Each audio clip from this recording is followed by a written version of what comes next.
पहले तो मैं धन्यवाद करूंगा माननीय प्रधानमंत्री जी का, जिन्होंने संविधान निर्माता बाबा साहेब भीमराव अम्बेडकर जी के जन्मदिन के शुभ अवसर पर हरियाणा को एक बड़ा तोहफा देने का काम किया है। पहला एयरपोर्ट जो हिसार के अंदर बनकर के तैयार हुआ है, जहां से उड़ान शुरू करने का काम किया। निश्चित रूप से इससे एक डेवलपमेंट हरियाणा प्रदेश की होगी और युवाओं को नए रोजगार मिलेंगे, रोजगार के संसाधन उपलब्ध होंगे और एयर कनेक्टिविटी हमारी और अच्छी हो गई है। पहले हमारा हर जिला हाईवेज से जुड़ा हुआ है और अब एयर कनेक्टिविटी और होने से नए उद्योग आएंगे। जिस तरीके से मैं धन्यवाद करूंगा माननीय मुख्यमंत्री महोदय का, जिन्होंने कल इस बात की घोषणा की है कि 3000 एकड़ के अंदर, क्योंकि ज़मीन वहाँ हमारे पास उपलब्ध है, आईएमसी वहाँ बनाई जाएगी, नई इंडस्ट्रीज आएगी, युवाओं को रोज़गार मिलेगा और हरियाणा जो है विकास के कदम पर और जो है तेज़ी से चलेगा। तो निश्चित रूप से ये हमारे लिए बहुत ही सौभाग्य की बात है। देखिए, मैं पहले भी कई बार कह चुका हूँ, कांग्रेस पार्टी अलग अलग गुटों में बटी हुई है। इस मुद्दे पर भी वो एक मत नहीं है।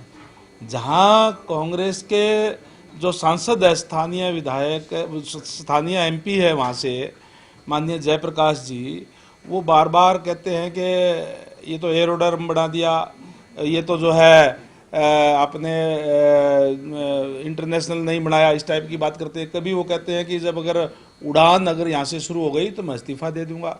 उड़ान तो 14 तारीख को शुरू हो गई है, वो इस्तीफा कब दे रहे हैं, मैं प्रेस के माध्यम से उनसे पूछना चाहूँगा कि इस्तीफा कब दे रहे हैं। अपनी बात पे कायम रखते हुए वो इस्तीफा देने का काम करें। और जहाँ तक आपने बात कही जो कांग्रेस के लोगों की, दूसरी तरफ रणदीप सुरजेवाला जी है, उनके अलग ही बयान आ रहे हैं कि 180 करोड़ रुपए दीवार के ऊपर खर्च करने का काम किया है। 1000 एकड़ के जो अभी बना है रनवे वगैरह, उसमें 4 दीवारी बनाई गई है जिसपे 20 करोड़ रुपए खर्चा हुआ। तथ्यहीन बात वो कर रहे हैं कि 180 करोड़ रुपए खर्च हो गए। बिल्कुल डिजाइन के हिसाब से बहुत बढ़िया दीवार बनी है, बहुत अच्छा रनवे पीडब्ल्यूडी विभाग ने बना करके एयरपोर्ट अथॉरिटी को हैंडओवर करने का काम किया है।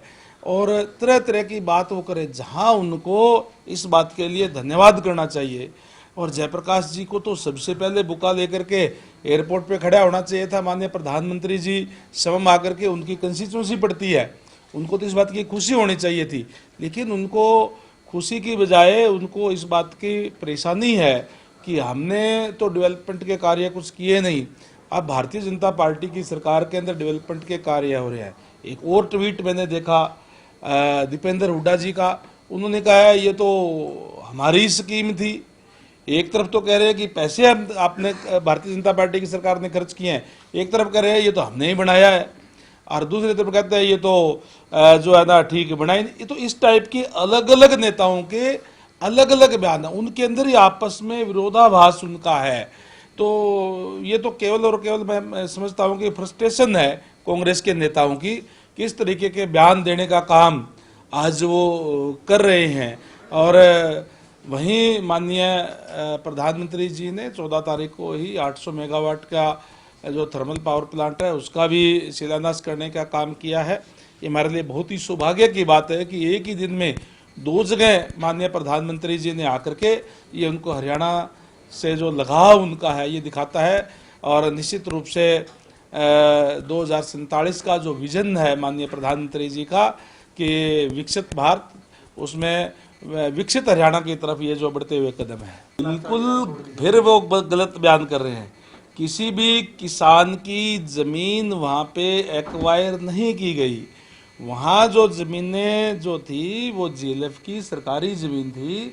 सरकारी जमीन भी वहाँ पर हमारे पास 7200 एकड़ 7200 एकड़ जमीन वहाँ उपलब्ध है। इस एयरपोर्ट के लिए कितनी बड़ा ये हम बना देंगे चलेगा। और जहाँ तक कहा इंटरनेशनल की बात, एक कोई मकान बनना है तो चौथी मंजिल पहले ही बन जाएगी क्या? पहले तो एक मंजिल बन करके तैयार होएगी, फिर उसके ऊपर और मंजिलें बनेगी।